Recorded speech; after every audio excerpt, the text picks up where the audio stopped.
Assalamualaikum warahmatullahi wabarakatuh. Di pertemuan kita kali ini kita akan membahas tentang pengukuran besaran dan satuan. Materi ini merupakan lanjutan dari materi hakikat dari fisik. Langsung saja, untuk yang pertama, nilai skala kecil. Kita akan mengetahui nilai skala kecil adalah angka yang menunjukkan ketelitian suatu alat dalam mengukur suatu besaran. Adapun ketidakpastian sistem itu bersumber dari alat ukur yang digunakan atau kondisi yang menyertai saat pengukuran. Sumber ketidakpastiannya adalah alat ukur, maka setiap alat ukur digunakan akan menghasilkan ketidakpastian yang sama. Komponen yang termasuk ketidakpastian sistematik antara lain adalah ketidakpastian alat ukur, kesalahan nol, waktu respon yang tidak tepat, kondisi yang tidak sesuai. Adapun ketidakpastian terbagi menjadi dua. Yang pertama, ketidakpastian acak dan keterbatasan keterampilan pengamat. Ketidakpastian acak umumnya bersumber dari gejala yang tidak mungkin dikendalikan secara pasti atau tidak dapat diatasi secara tuntas. Gejala tersebut umumnya merupakan perubahan yang sangat cepat dan acak sehingga pengaturan atau pengontrolannya di luar kemampuan kita. Sedangkan keterampilan pengamat pada ketidakpastian ini diakibatkan pada keterbatasan kemampuan dan juga keterampilan pengamat.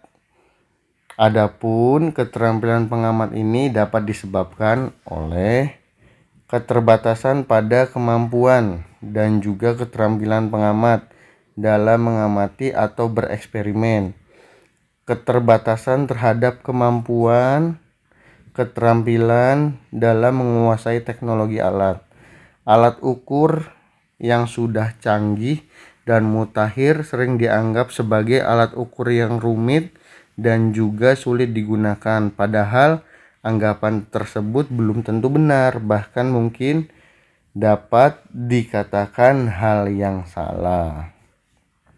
Kesalahan pada hasil pengukuran.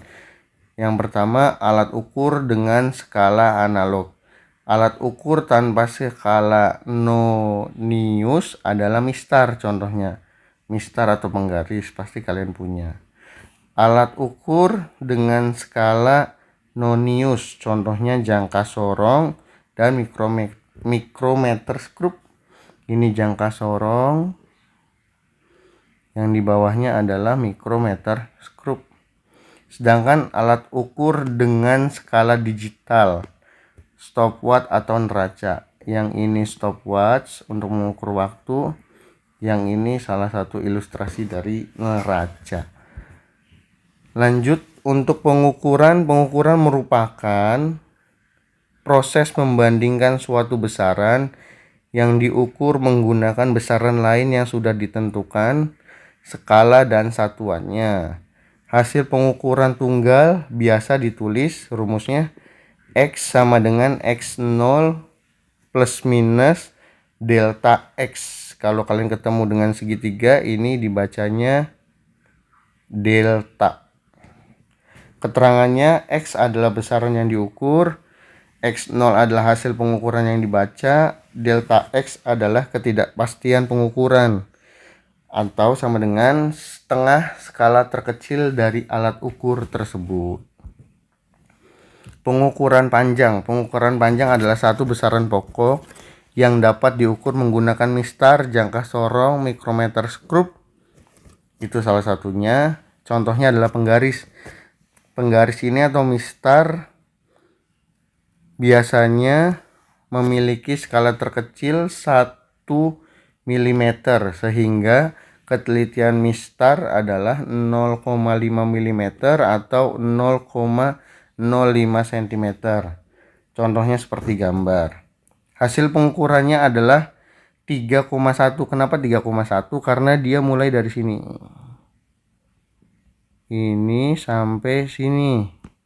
Nah, kalau dari panjang penggaris adalah 0 sampai 3,1. 3,1. Namun kenapa dikurangi 0,3?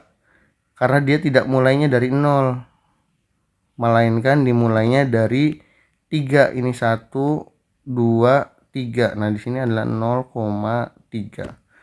Sehingga 3,1 dikurangi 0,3 hasilnya adalah 2,8 cm. Kalau kalian pengen menuliskan hasil ukurnya, kita pakai yang 0,05 cm karena ketentuan hasil ukur yang didapatnya di soal ini adalah 2,8 cm. Jadi tinggal ditambahkan aja 2,8 plus minus 0,05 dikurungin cm. Lanjut ke soal selanjutnya, yaitu jangka sorong memiliki 0,01 mm atau enggak 0,01 cm. Oh maaf, yang pertama 0,1 mm atau 0,01 cm. Jangka sorong memiliki ketelitian yang lebih baik daripada penggaris karena dia memiliki skala utama dan skala nonius. Skala utamanya adalah 0,3. Kenapa 0,3? Karena di sini 1, 2, 3. Jadi diambil dari sini 0,3. Ini skala utamanya. Skala noniusnya adalah kenapa 3? 1, 2, 3. Diambil dari sini. 3 dikalikan 0,01, jadinya 0,03 cm. Nah, adapun skala utamanya ini bukan pakainya meter tapi pakainya cm. Jadi tinggal ditambahin aja. Skala utama tadi 0,3 cm, skala noniusnya adalah 0,03 cm, jadinya 0,33 cm. Nah, ini untuk mikrometer skrup memiliki ketelitian lebih baik daripada dua alat sebelumnya, yaitu 0,01 mm. Jadi lebih bisa mengukur benda yang lebih kecil. Alat ini bisa digunakan untuk mengukur diameter kawat, ketebalan kertas, dan benda kecil lainnya. Contoh cara pengukurannya adalah kita lihat dari angka skala utama. Kenapa dia 3,5? Karena di situ ada angkanya 1, 1,5, 2, 2,5, 3, 3,5, dan 4. Cuma karena dia tepat berada di sini, si alat yang ininya nih, jadinya 3, mm. Dan kenapa dia di sini skala noniusnya ini 0,12 mm? Karena tepat di garis ini adalah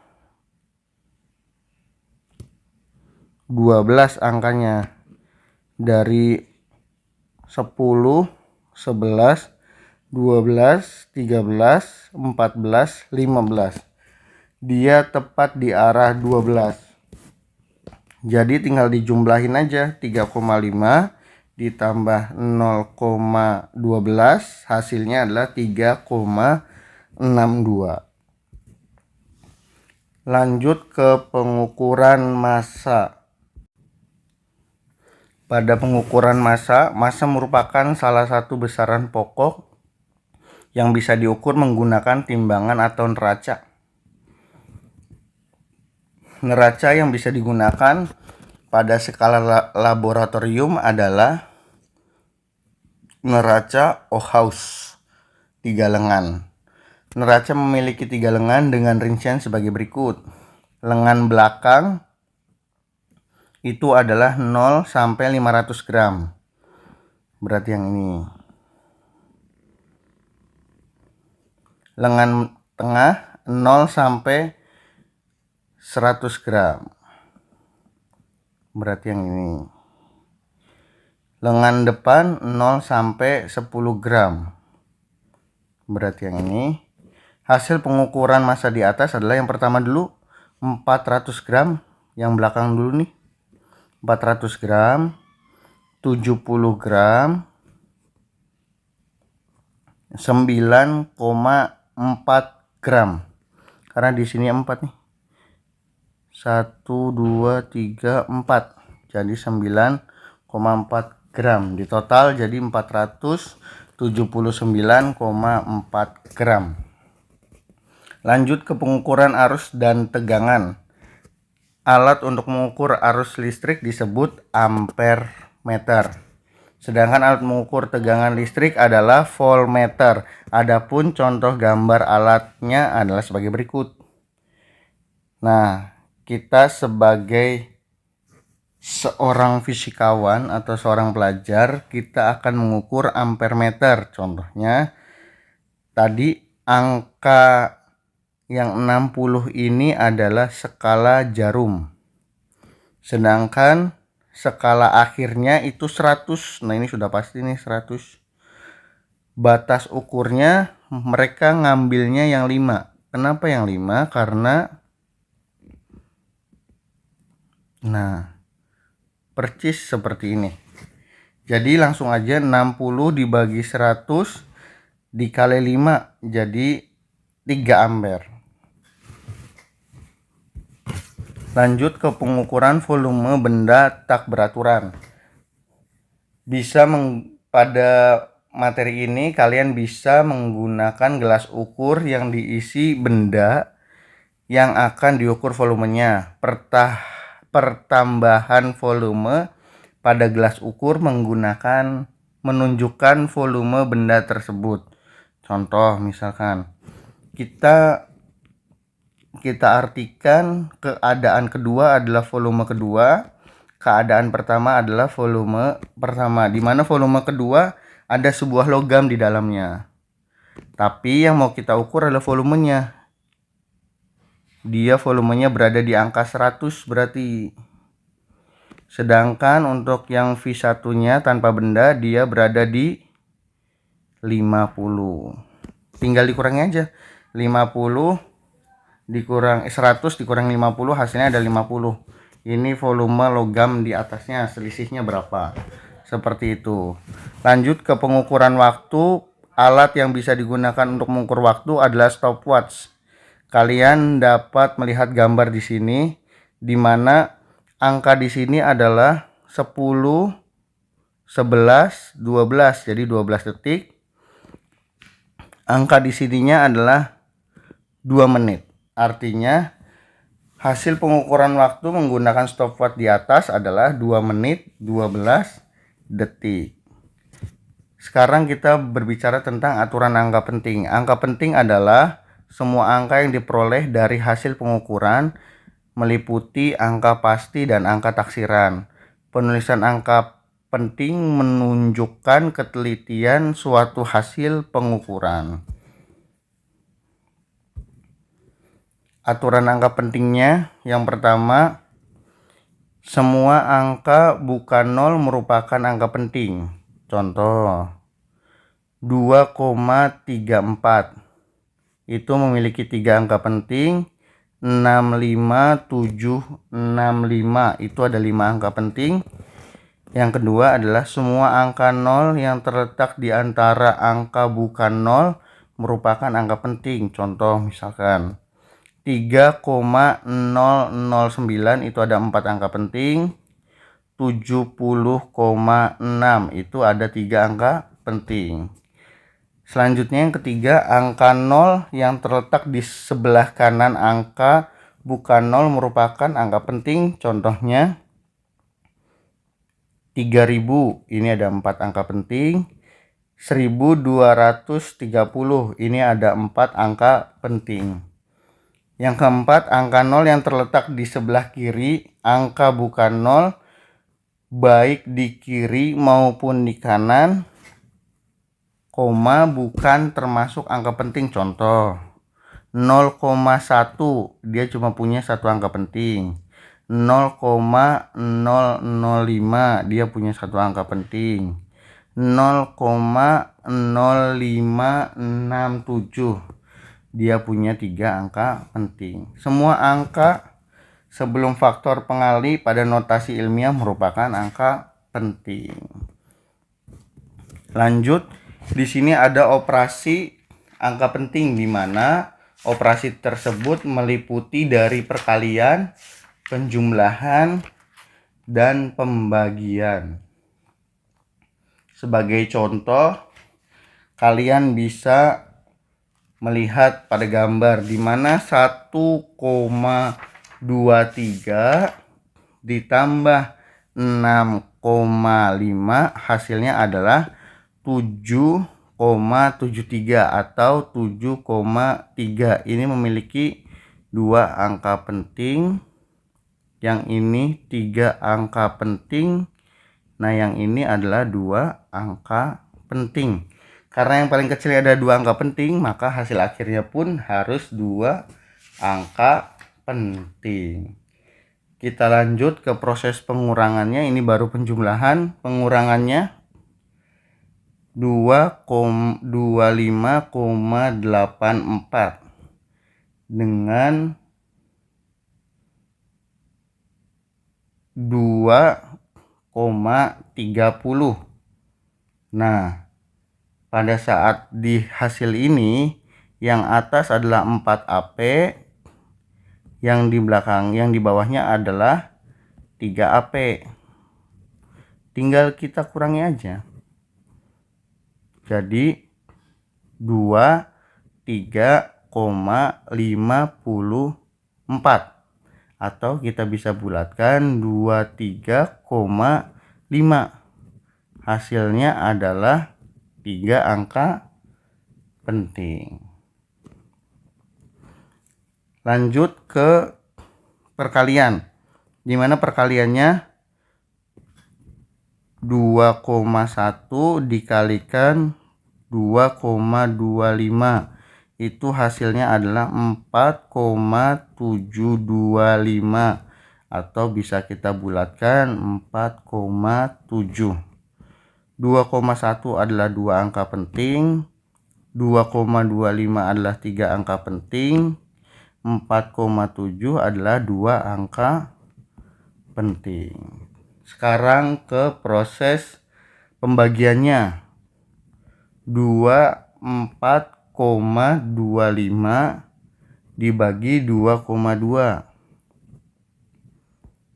Ini hasilnya adalah 11,0227. Di mana di bagian atas adalah 4 angka penting, yang bawahnya adalah 2 angka penting. Sehingga hasil akhirnya itu bisa kita bulatkan jadi 11 karena dia bolehnya memiliki 2 angka penting. Konsep notasi ilmiah, di mana konsep notasi ilmiah itu memiliki rumus A kali 10 pangkat N. Contoh misalkan 510 juta itu tinggal dibikin 5,1, nolnya 1, 2, 3, 4, 5, 6, 7, 8 karena dikasih koma jadinya 10 pangkat 8. Atau kalau misalkan angka sederhananya 1000, kita ganti ke notasi ilmiah 1 kali 10 pangkat 3.